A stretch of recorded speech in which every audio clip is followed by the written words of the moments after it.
7:52 a.m. You're still watching the AM show here on Joy News on Multi TV. Thanks so much for joining us. On my banner today, we're talking about something that concerns everybody: security, and what Kwabna likes to call criminal protectors.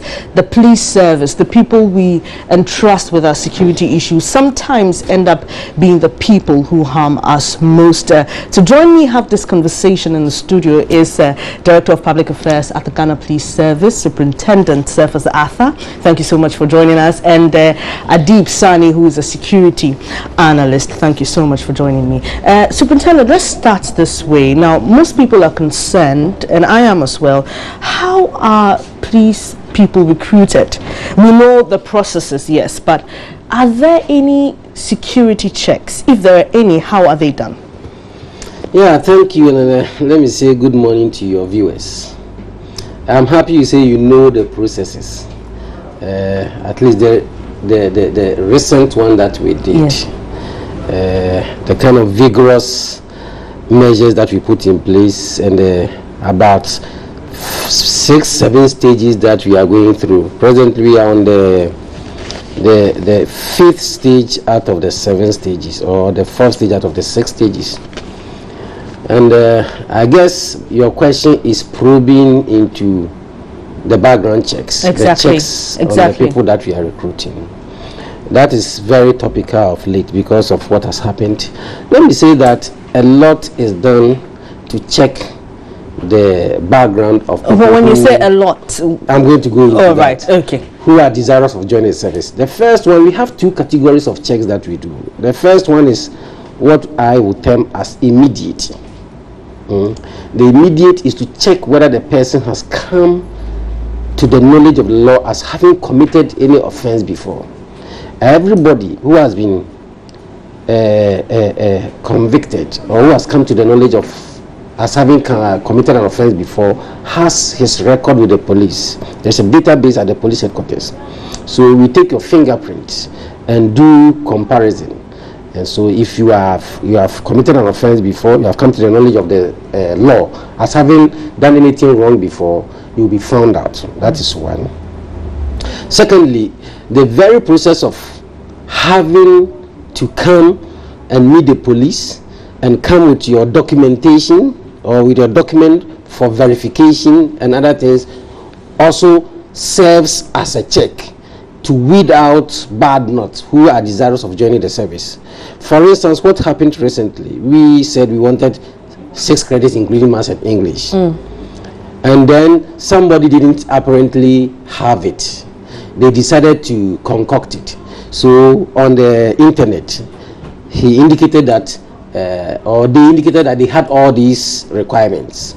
So the next stage was to appear before a panel and show documentation, physical hard copy documentation for it. People came, and then when it was checked against what they presented on the internet, it's either A1, B2, C3 and this thing on the internet, but when it came it was E8, D7, F9. Yeah. Straight away you have criminal intent. You are predisposed to committing a crime. Okay. So you are eliminated. All right. So you, like you said, there's a way to check your record, and also to check with the information you've given whether or not it's true, and then we could tell that okay, this person is dishonest and so could have a tendency of being a criminal or indulging in some criminal activity. And even the second aspect of the checking, that is when we have already picked you, or sometimes even just before we pick you, we will go to your schools, your communities. That's why when you are filling the forms, you have to indicate your hometown, where the schools you attended, so that we can go there and make our own investigation. Sometimes the result of this aspect of investigation comes out when you are even already on training. So sometimes you are even 3 weeks away from graduating, 1 month away from graduating, or 1 week into training, and we come and say that Thank you very much. This is where you are ending your training. All right. So now we've spoken about the recruitment. So after the person is recruited, does it end there? Because you have people who've been in the service for a long time and pick up certain attitudes. People, for some reason whatsoever, they end up, some join gangs, some become fraudsters. So after the recruitment, what's the process of, say, having some checks with our service personnel and find out if everybody is on course? Is there anything like that? There isn't any official process again where everybody is taken through again as if we are doing it afresh. But there are measures in place. There are measures in place to check whether somebody is predisposed to crime or is veering off. That is the various programs that we put in place. And what are those programs? And it's about every IGP or every 3 IGP, enforce or execute the same program. And the first one that I came to meet was the Mr. PK Champion style, where he had Police Intelligence and Professional Standards Bureau. And this is a special body that checks the police against their performance, against their professional performance. And so they allow the general public, they alert the general public to check you. So if you do anything against any member of the public, the opening is there for the member of the public to come and report you. And there are people also within the Police Intelligence and Professional Standards who go around to duty points, to where people have been deployed, to check them against the tenets of the service. So if you do anything contrary to what the tenets spell out, then you are picked upon. From him, we came to Mr. Paul Kwe, who introduced image cleansing, image cleansing campaign, where the spotlights were put on police personnel who are performing duties. So that should they show signs that they are criminal or they have other intents apart from what the tenets of the job prescribe, then they are also picked up on. And we have something called naming and shaming. Until Mr. Alasan came and also introduced what we call public confidence reaffirmation program. Understand it? And that is also to give power to the public to report police officers who show traits of criminality in the course of performing their duties. All right, okay, so let me come to you, Adib. Someone will say, look, the police cannot even clean their own house. So how do I feel protected as a citizen? And for you as a security analyst, leading up to the elections and all the news we hear of police officers robbing bullion vans, police officers assaulting people and being part of robbery gangs, do you think that this somehow can affect security during elections in terms of how people relate to the police? Indeed, it can affect elections because in conflict analysis, thanks to analysts like Gould, Burton and Maslow and our very own Dr. Vladimir Nchudansu, they have come out with a number of conflict theories that, as it were, would explain some of these issues. And one of those theories is what we call the pillar theory. Aside the pillar theory, we have a whole lot of others, including the pin theory, the position, interest, and need theory. But the pillar theory seeks to say that a conflict is not usually caused by one factor. It's a culmination or a litany of convoluted socio-economic, political, and even cultural deficits that breed conflict. And one of it might be due to the fact that the people have lost confidence and trust in the police service, and that is very dangerous with our democracy, because I have always contended that we and I have confirmed from Superintendent, who I call my uncle because he's so full of wisdom, the police population is about 32,000. When you do the mathematics, you realize that for each police service, for each police officer, there are about 780 Ghanaians. What it means is the police cannot be everywhere all the time. That is why it is important for them to harness that relationship, because worst case scenario, the communities in which they operate might even harbor these criminal elements. And I mean, we can learn so many lessons from other countries, including the United States, that of course we all look up to, with the Black police. Lives Matter campaign. I mean, with police officers killing black youth. And black youth killing police officers as well. Exactly, that is the worst case scenario. And we have similar cases in Ghana with the recent alleged killing of the young man who came from a nature school in Krofro, Kumasi. That is very dangerous, because we need the cooperation of the communities in which you operate to help you do your job. As a matter of fact, their contribution, or when you gather intelligence from them, it helps a very great deal. And we shouldn't leave some of these to chance. But that notwithstanding, before we came into the studio, I had preliminary discussions with Uncle Cephas Atam. And the first question I asked is the first question you asked, the recruitment process. But you see, from my little corner, I've come to realize that we have concentrated so much attention on the hardware component of recruiting police officers to the detriment of the software component. I mean, fine, there are some strategies put in place to gather intelligence about potential police officers. But it is imperative that we go a little deeper than we do. We have to intensify the intelligence gathering. I can understand how complexing it is to gather the intelligence information or subject every would-be police officer to thorough security checks. But that is so very important. But it goes beyond the recruitment, because there are some who come into the police service like I asked, level-headed, exactly, with clean hands. But because of societal pressure, they get corrupted. They get corrupt in the long run.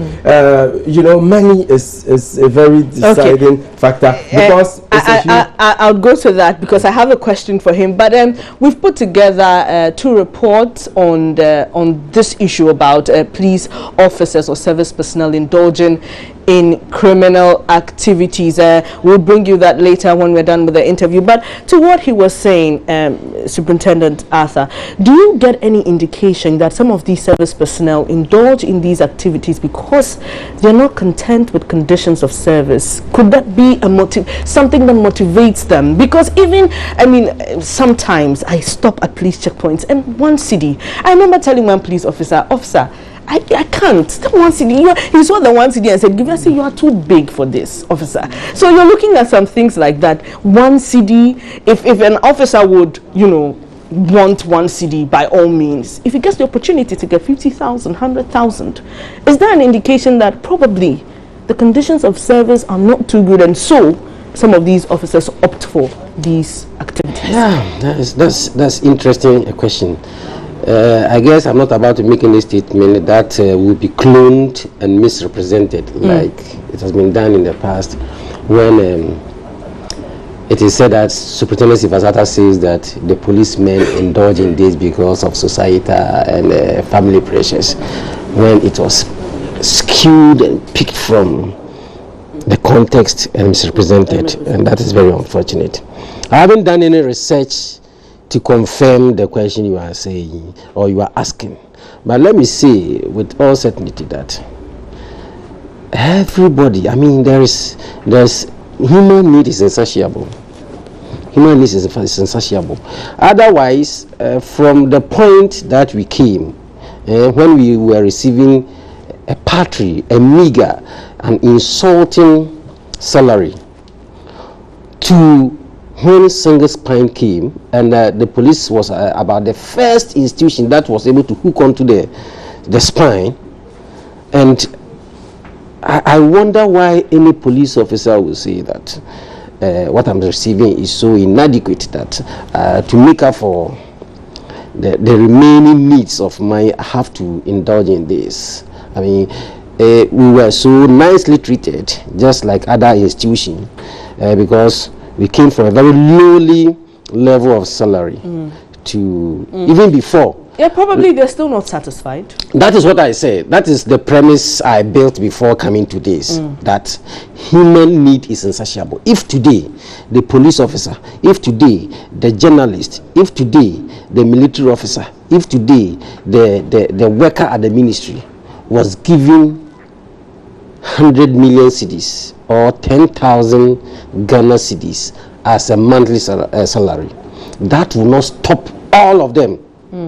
That will not stop all of them at all, from especially those who are predisposed to criminalities. Okay, but could it be the reason? I mean, as someone who works closely, like you said, you have not done any research, but for some of these people who are caught in these acts, and in your probably conversation or interrogation, do you get the indication that they're not satisfied, so they're finding ways and means of making money?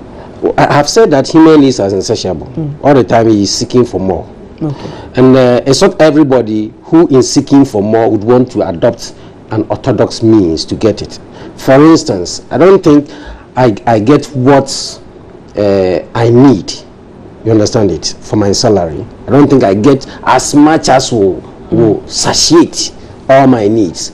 But I'm not predisposed to finding other unorthodox means to satisfy that. All right. But this, whether it is the inadequacy of the salary that is urging people to do that, is also impacted or impinged upon by people's inborn characters or other attitudes that they have cultivated over the time. All right, Superintendent, just to wrap up the conversation, I'll come to you, Adib, shortly, but the story I was trying to bring, one of my colleagues in WA, Rafiq Salam, did a report about one police officer. He was actually dismissed, but he still had his ID card, so we hear. I mean, I can't imagine how the Ghana Police Service can commit such an error. So you look at things like that, he still has his uniform, he still has his ID card, and so he can walk into any institution and say, look, I'm a police officer, I can render this, I can render that, and it is wrong, and that is wrong. You see, and that is my problem with a section of the Ghanaian media. They always, even when they have come face to face with the truth, they want to hold on to the falsehood so that they can sensationalize and create controversy and stay in business. And it's my problem with the section of the media. This issue that you are citing, I have listed all of them here. I thought we were going to go into the details. Unfortunately, we don't have time individual for cases that we have had of late. Unfortunately, we don't. This officer is alleged or has been dismissed, and he ceased to be a police officer with effect from February. And the card that we found there is photocopy of the ID card. Oh, okay. You understand it? It's a photocopy of the ID card. Okay. And it was found there. I'm told that this man has been arrested. This police officer who is supposed to be possessing has been arrested. And he claims that, yes, it is a photocopy of his ID card, but he wasn't there. He wasn't involved in the perpetration of that act. So the possibility, I mean, it is possible that he was there, and the other possibility is that somebody might have found his ID card and have been using it to commit crime, and he, in fact, and not the police officer, was at that spot at that time. Okay. You understand? So this man is no longer a police officer, but it is being perpetrated with all force that police officer because of late the police officers involved in criminal activities is in vogue. So people are even refusing to say that he's no longer a police officer. All right, so talking about the fact that it's in vogue, Adib, how do you think the police service, as a security analyst, can bridge that gap and get the public to trust and have confidence in them again? Well, before I come to that, let us not bastardize the idea that the police service is a human institution, just as we have with other institutions like the customs, immigration, the civil service. We would have some few ones going rogue. I mean, it is very normal even in advanced democracies, but perception is everything. It is very important. But we have come to realize that in recent years, when a police officer does the wrong thing, what do? There's an internal committee that is set up to look into it, and in the end, in most of the cases, we don't know what comes of those findings. But it is imperative that we change the rules of the game by engaging neutral committees to look into some of these matters, because the culture of impunity is one of the reasons people take the laws into their own hands. Because I've spoken with a number of youth, who have indulged in lynching, and one of the issues they raised is the fact that when they send the suspects to the police, the next minute they see the person in the streets. So it is important to nip this issue of the culture of impunity in the bud by bringing people accountable. Making them accountable to the people. When you do the wrong thing, you have to feel the full rigors of the law. Also, the police would have to reach out to the communities in which they operate. I'm a strategic communicator as well, and I have even suggested to Uncle Cephas that at the points you can even have the IGP going down to the communities in Nima, Jamestown, speaking with them, engaging them, getting to understand their needs. By so doing, you create that and harness that trust and confidence between the police service and the general people. Public. Thank you so much. I wish we could continue. It's an interesting conversation, but unfortunately time's up. Just a few comments here. Someone says, I think we need to be very careful of the way people are recruited in the police service. It's time politics is not allowed into the recruitment with regards to the police, but I'm sure if there was time we could delve into that. But unfortunately, I wish we had enough time. I wish we had enough time. Probably we can have you again. But thank you so much for your company on AM Banner. Up next is Talk with Kwabena Chenchahini. He has Emmanuel Tramanti Ejako, MP for Ayawaso West Wugon, and Kwabena Minta in the studio. Please stay with us.